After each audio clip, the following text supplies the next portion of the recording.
Well, because we're talking, so we're talking Cinco de Mayo, and we're talking Mother's Day and the impact on rates, y'all. Welcome to the HPLS podcast. Live, relevant, and high performance information, conversations, and education weekly.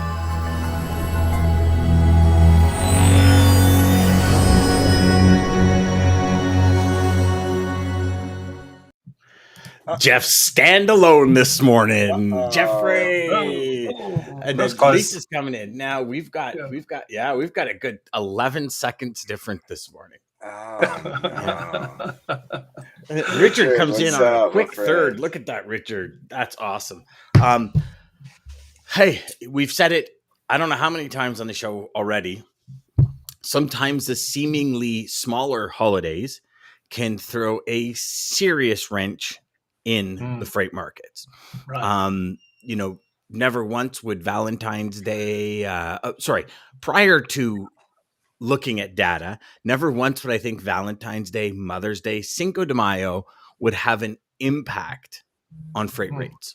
And today, I think for all of you that have never explored, no offense to any mother out there, but I'm going to call it the smaller holidays. Like we all focus on the Christmas, the Black Fridays, the Cyber Mondays, and all this kind of stuff. Right. Yep. But the smaller holidays, or festive days, I guess. What would you really call them? Look at all the mornings. We got to give a shout out to the mornings real quick because there are a lot of mornings. Thank you all. Like, look at all the good mornings. That. Yeah, Mr. Ridley's here. I think they came to see the man scientist of logistics data. Well, that's the big pull on Wednesday, DJ. Nobody wants to see us. Listen, Come on. Who the heck wants to see us? Crystal ball is telling us. Yeah. They're looking for the Dean Master. That's right. 9,000. And I actually in today's wording I call him the Grand Master of Data himself. Dean. Dean is working from the cockpit of B-52 bomber. He'll drop some data bombs, so take cover. Look at that. A little styling this morning, y'all. So Dean, talk to us because I think this is really important for every professional logistics rep to really understand what the market does in what would seem to be, it's Mother's Day coming up. So, what are we looking at from a data perspective? Cinco de Mayo as well. Avocados, all the other stuff. And we talked about that because we got, we talked about that Super Bowl as well. The kind of what happens with rates when it comes to avocados and like chicken wings and stuff for Super Bowl. So go on. I'll give you the data floor, my friend. Yeah, we're in a period where we see strong seasonal effect take over the refrigerated market. Hopefully for carriers in particular, growers maybe not so much because they had a pretty expensive year last year for freight rates, but. So if you think about the seasonality, we start this week, Cinco de Mayo. A lot of that beer has already been, put into markets, especially from the San Antonio brewers of Mexican beer. A lot of that beer has already been staged. But Mother's Day has a huge lift on spot rates this week. We can talk about some of those rates out of Miami shortly. But if you think Mother's Day, Memorial Day, so this Sunday, then we've got Memorial Day, then you've got Independence Day. So there's some strong seasonality that really lifts the market, typically. So that's the big question this year. Will that happen? So this is one of those seasons where spot rates generally increase for both dry van and reefers. The reason is very simple. A lot of that refrigerated freight, reefer carriers are in high demand. So those reefer carriers that would normally haul dry van freight are in the reefer market because the rates will be higher. So that means capacity declines in the dry van space, and dry van spot rates go up also. So what you typically see on a line chart is this fall in spot rates in the first quarter, which we've just seen, albeit 77 cents a mile drop since the start of the year, and no sign of stopping. So that's why it's a little bit scary. We're waiting for it to plateau out. And then what you see is from about April, May through July is an increase of somewhere in the order of 20 to 30 cents a mile on average. So here we are at the start of May. Produce volumes are down substantially. I just pulled some data this morning from the USDA database. nationally, at the end of April, for the last week of April, we were 63,000 truckloads short compared to last year. Right. So truckload volume 63,000 in a week. Weekly volumes, yeah. So here's the problem with data when you do year-over-year comps to a year that was absolutely crazy during the second year of the pandemic.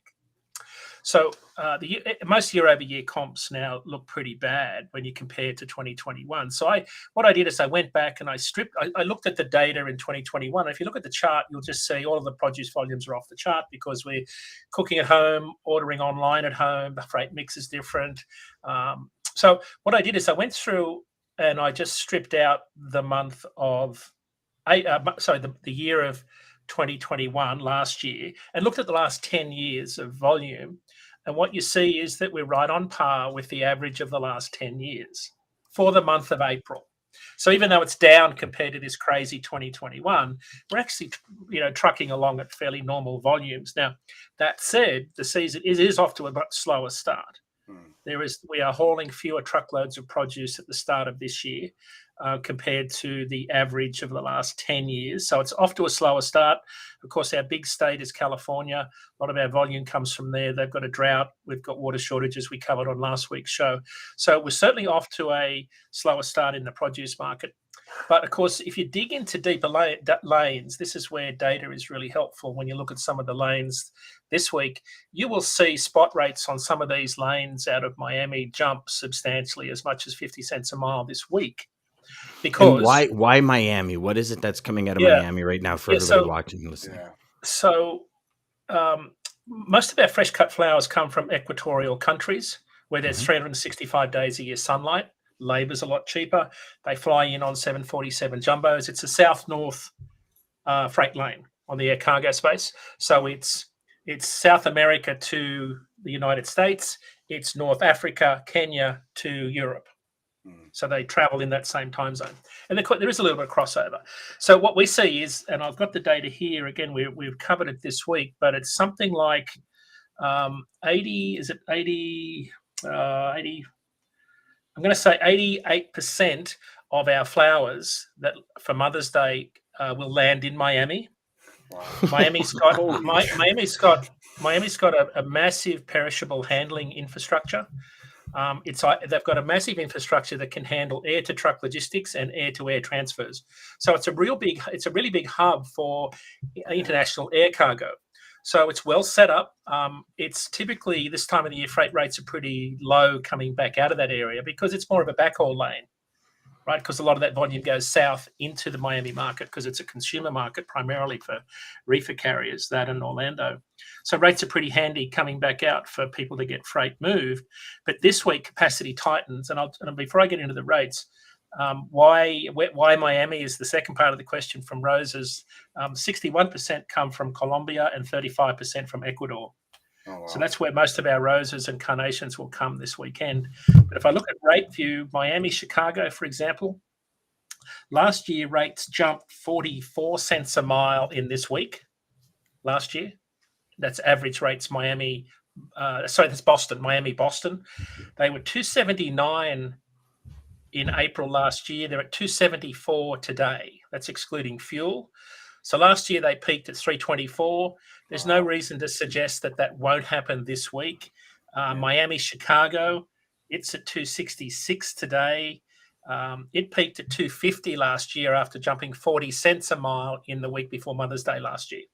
So it's already up. Yeah, it's already up. So what happens is this time of the year, you start to see this inflationary pressure put on refrigerated rates because some of these big markets come online, big produce markets. But the really big impact on reefer rates this week is typically, the Mother's Day volumes in particular. A lot of teams have to haul it because it's got to get going, get the freight moved quickly. For some carriers, it's a real pain. There's absolutely no love in hauling roses. And that's because a lot of it's hand unload at small shops. Yes. Boxes, stems of they're terrible boxes to handle unless you've got there's a forklift. So, and then the other thing that I missed is you've got road check week coming up in 2 weeks. So road check week is when a lot of carriers take time off. Yep. Reefer carriers take time off at about double the rate dry van and flatbed carriers do doing road check week, right? Largely because of the 150-mile ag haul exemption, where they can do a lot of work without recording on duty status, picking up boxes at multiple farms within a 150-mile radius. You can do a lot of miles and hours in 150 miles without recording a thing. So anecdotally, my friends that haul reefers, they'd rather have the week off and go vacation than be subject to scrutiny in that area. Not giving away too many trade secrets, but Mother's Day, Memorial Day. Yeah. I miss having multiple logbooks. I really do. Gosh. And I remember when I first got my license, and when I first moved from Quebec to Ontario, and the owner of the company I work for said, you need your license, you need to come on a trip with me. Right. So I went through the whole process, got my license, drove team with him.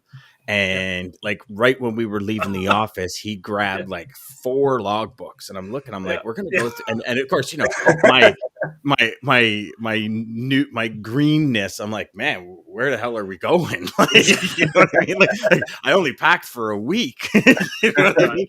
And it was I have to, and as bad as it is, because I mean it is not legal. The creativity was off the charts, and I was like. And I'm just watching him go at it. And he's like, oh, yeah, okay, so where were we? Okay, we got a ticket here from this toll. And he's like, okay. And I'm like, how, like, this is a full-time job just thinking of all of this stuff and how it marries up. It was crazy. So what you do is you got to be pretty good at time and distance and geography, and have you got to think spatially. But more importantly, you got to figure out how big of a lie can I tell if I get asked the question. And what will the lie be? So because you sit behind the windscreen for 12 hours a day, you think all this stuff up. So you get a lot of time to think. You guys definitely get a lot of time to think behind this. But so, we jest, but paper log fleets are about 30% safer than e-log fleets when you look at serious truck crashes. And ELD data, ELD, because you can pull up and sleep when you're tired and drive when you're awake. And the lines just in the logbook show something else.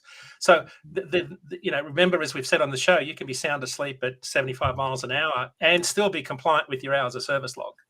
Yes, that's true. Safety and compliance have got nothing to do with each other. Yet that's the big con, right? Is that if you're compliant, you'll be safe. That's not the case. So, so yes, because that's. But the reality is that road check week will impact capacity.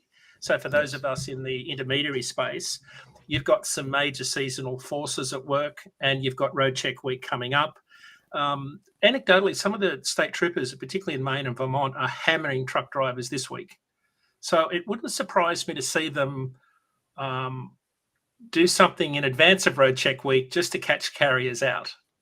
That know they're going to take off for real. Yeah. So we need to watch that. And I just saw Jeff's comment about the plant nursery business spikes out of southern Florida. Of course, plants are a huge part of the freight task for people that are putting things in their garden, of which I need some for my house we've just bought. So I think the Data Wednesday story is this is one of those unique weeks where refrigerator capacity tightens on some very heavy lanes, and it really starts to lift the market. And that's what we're looking for from a carrier perspective, is a correction of the slide. So the slide is dramatic in terms of how far spot rates have dropped. In refrigerated, they've dropped, and we'll focus on reefer this week, down 77 cents a mile year to date, down 23 cents a mile in the last week. Current average is about 239 excluding fuel. And to put that into context, that's 2 cents a mile lower than the peak of 2018. So under 2018, wow, which was a really good freight year, right? It was a bull market for albeit mostly flatbed. So Dean, I've got a question for you. So we've got produce being down 50% out of California. Yep. We've got the Mother's Day and flowers coming into Florida. Are we to expect a serious hike, or would carriers that typically do the California market shift their freight over to Florida to start hauling that? Because to me, when I listen to the data and I start putting kind of, even just call it the last 3 weeks together, right? Because we've had this conversation before where data is a continuous conversation. It's not a one piece equals ABC. So we have an increase in capacity because we're 50% less produce coming out of, or I think it was 53 or something percent less produce coming out of California that you talked about last week. So will that capacity shift, or is it kind of, or do we expect a drastic increase? And I'm more speaking for people that are hauling general freight out of Florida, that kind of stuff, maybe that has customers that they're competing with other people in the market to go to Florida. Because if people are trying to get to Florida for good rates coming out, they'll drop the rates going down. We've seen that with a few clients over the last couple of weeks in Texas. A few clients have had, a few customers of mine have had clients pulled right out from underneath them because they weren't paying attention to what's happening in Texas. So when there's a spot market piece inside a company, the company's like, well, this person's $400 cheaper this week, we're going to go with them, kind of thing. Right. The answer is, I think that the regionally carriers are very specialized. Like, they stick to those lanes. Like, if you're running out of Fresno with a team, you're not going to deviate too much from that because you've got a weekly cycle. And with a team out of Fresno, you're into New York and back to Fresno within 6 days.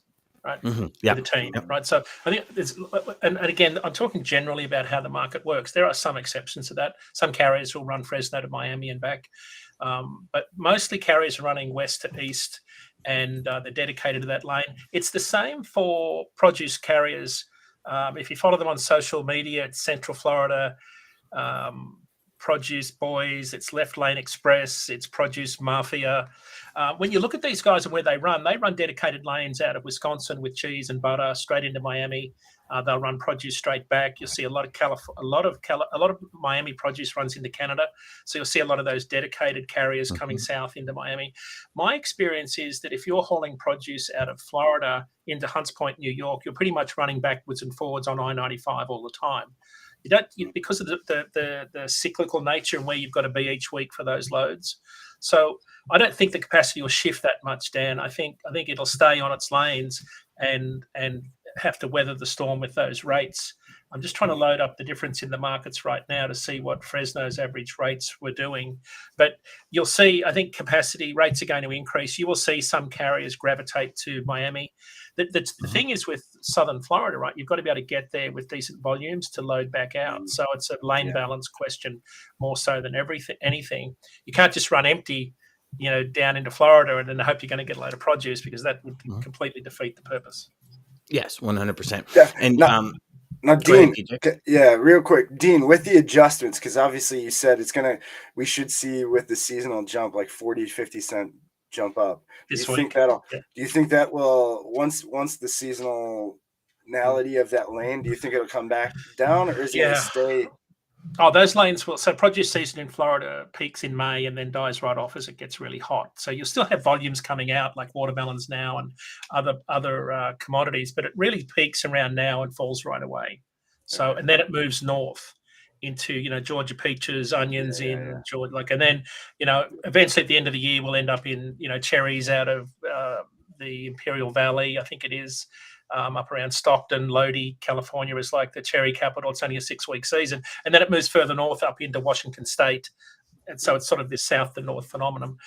My fear, though, Dan, is if I'm thinking about it from a carrier perspective, the reason I say fear is they've just had a record high diesel price hit this week, right? For those that not in the getting the full compensation for the fuel surcharge, which I think is up to 68 cents a mile this week, or maybe it's 62 cents a mile. But anyway, when you've got $5.51 per gallon average diesel price, it's going to have a big drag on those carriers' profitability and whether they decide to operate in those markets or not. I'm just looking at refrigerated rates here now, and if I could just so spot rates are up generally across the board in Miami. They're up 9.4%. So they're up 20 cents a mile in the last month out of Miami. Average rate northbound to all markets. Out of Fresno, rates have increased. So this is the produce market over there. They were flat last week. So normally you'd be seeing spot rates increase. The last 4 weeks they were 230, 226, 233, 233. So relatively flat. out of Fresno, which is a really big produce market. It's the biggest. And at the time of the year when we should be seeing rates much higher for carriers, is that because there's an overcapacity because there's less produce coming out? Correct. There's overcapacity and less volume. Yeah. And we're actually seeing this. And I was having a conversation with I forget who. Conversation with somebody this week about it, and it's not just California. I don't know if you read the latest report from Indonesia. So Indonesia is about 67% of the world's palm oil, which is made like candy bars, potato chips, like all different foods are made with palm oil. And Indonesia supplies globally close to 70% of palm oil. And they've actually, because of a drought, they've ran out of cooking oil for themselves, and they're unable to import it because one of the places they imported it from was Russia. And so what they're doing is they're no longer shipping palm oil to anyone in the world until their country is set. And we're starting to see a lot more of this globally in the supply chain, where people are saying, okay, we're just going to make sure we have enough for us, and then we'll sell or we'll export what's left. And it's interesting because the article in the Wall Street Journal said, we're not sure, like no reason to ring major alarm bells just yet. But if you look at it like what's happened with coffee, so I don't know if, like, I'm huge on when I go to the grocery store and I see prices increase, I come home and for like an hour I research why it's happened. Right. Brazil and Colombia, the two largest exporters of coffee globally, have had droughts as well. And so those droughts have made coffee go up 63% in cost. And this article from Forbes was saying that the reason you're not seeing, so this article was written like kind of mid 2021. And they're saying the reason you're not seeing it yet is because like the Nestle's, the Starbucks, they have so much supply. But as that supply wears down, you're going to see a massive increase. So it might actually come to the point where you got to, reverse mortgage your home to get a Starbucks cappuccino. And that might be a real thing going forward. You might have started the new meme going around. There was, hey, I just got approved for my new loan for a tank of gas. Maybe we'll start it with the coffee. Brother, so you guys know I just got my truck, right? A couple of weeks ago, I just got finally, after a year and a half, Ford delivered on my truck. So I had to fill it up yesterday for the first time. And let me tell you about a sphincter tightening and me going, no, I'm not doing, forget it. I'm never driving again. Like it was $227 to fill that truck. Right. Personal friggin' vehicle. And I work from my home office.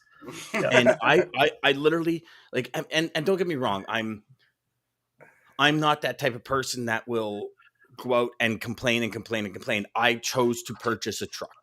Right. I made that decision. I have to live with the consequences of it. But I went from a Fusion Energy, which was a plug-in hybrid.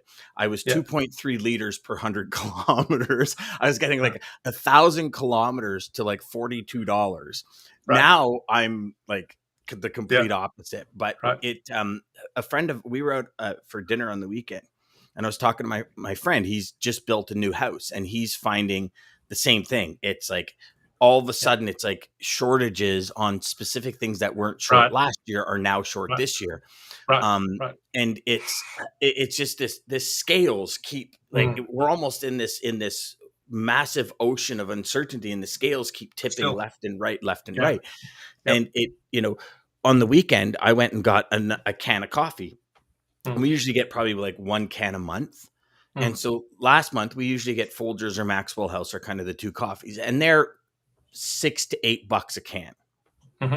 And I just paid $14.99 for the same can that was like $7 last month. Right. Like, well, that's the thing. So this is a big question about freight demand, right? Will high inflation and rising costs put a dampener on, consumer demand? So we're all. So this is a really interesting question, because for those of it that are in the intermediary space, right? So spot rates are loosening, capacity's loosening, contract rates are peaking and starting to drop, right? So I think what shippers are going to do that you're working with, they're going to start to extend their bids do more of them, do more short-term bids. So you're going to see some renegotiation going on, and carriers are going to start coming back saying, yeah, we'll if you can lock in that volume on those lanes, we'll do it for a lower rate. That's already happening because spot leads contract. Right, so if spot is down 77 cents a mile and is under contract about 40 cents a mile in reefer, you've got to expect at some point contract rates get dragged down in the second half of this year. So what the big unknown is, inflation's high, consumer demand could take a hit. We're definitely in a season where we're spending more on services and less on goods. So because the pandemic was highlighted by more spending on goods that trucks hauled. That, as example, by my produce season analogy, we're down substantially, down 31% year over year, but that's comparing to a crazy year last year. So there's more normality returning to the market. But I think from a capacity purchasing point of view, you're going to see costs, rates come down substantially, I think, in the spot market. They will bottom out shortly and start to rise, but I don't think, DJ, you asked, will they rise materially through Independence Day like they normally do? I don't think so. I think they're going to bottom out, and some of those seasonal effects around Road Check Week, Memorial Day, Independence Day, rates will kind of bounce around for the rest of the year is what it feels like. Okay. So that's what we're looking for. But as of today, rates are still heading south in the spot market. And I saw, I think Jeff made a comment and Daman made a comment there about rising diesel prices. Yeah. So $5.51 a mile for diesel prices is just absolutely frightening. So if you're getting all-in rates from your broker and you're not getting full compensation for the fuel surcharge, just average line haul rates, you've gone from making 55 cents a mile this time last year to losing 17 cents a mile today. And that is because spot rates are 17 cents a mile lower year over year, but diesel is up $2.30 a gallon in the last year, I think it is. So carrier profitability, this is where you have good partners and work with your people and be transparent, because carriers are really hurting. It cost me $1,740 to fill up my Peterbilt last week. $1,740 to fill your and how many miles would you get out of a tank? Oh my goodness! So I'm getting that's 300 gallons. I got really big extended tanks for those truck heads out there that are saying, how do you get 300 gallons in two tanks? Divide 6, I only get 6. So if I do 300, it's 1,500 miles. 1,800 miles, sorry. 1,800 miles. So you're pretty much $1 a mile. Fuel. Yeah, almost exactly. The average is about 85. Yeah. Yep. Yeah. So if you're averaging $85 a mile is what you're spending in fuel. Yep. Or 85 cents a mile is what you're spending in fuel.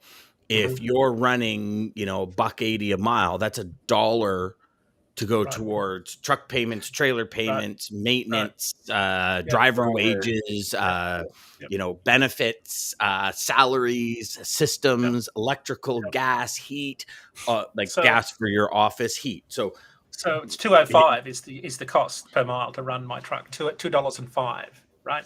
So $2.05 is like, you have to say, what's the floor price? Where do rates drop to? How low do they go? And you would have to think that, the floor price is what it costs to operate a truck. Well, if that was the case, you would never have anyone go bankrupt, right? The reality is that there are carriers hauling dry van freight out of Miami for 85 cents a mile today. Yeah.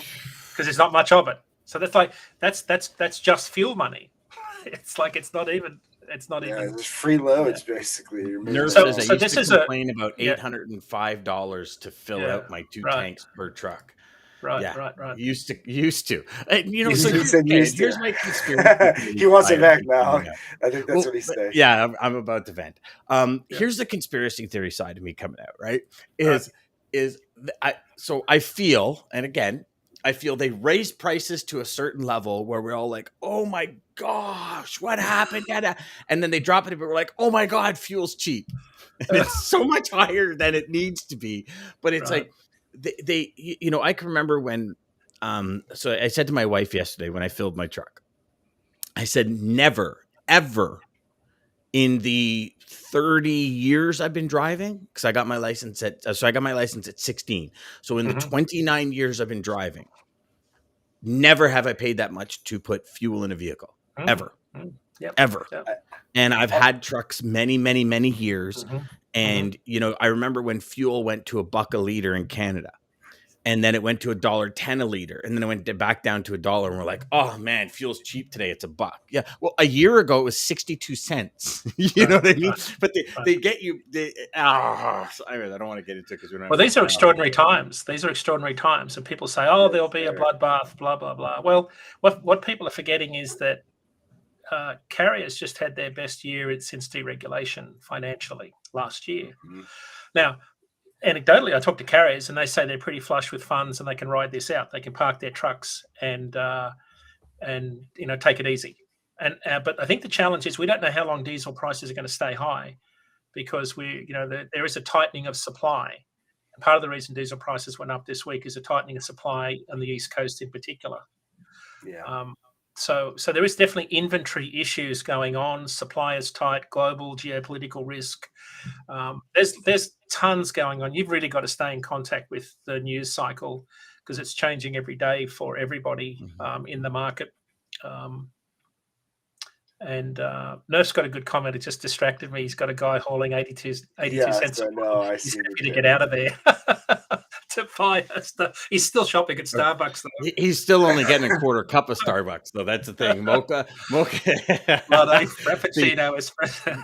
Nerf is hilarious because I don't know how many times if your coffee has more than 2 words, you got to move on, man. And Nerf says tell everybody Starbucks what mocha latte, frappuccino espresso, Nespresso iced with lemon cherries, banana on top with an umbrella.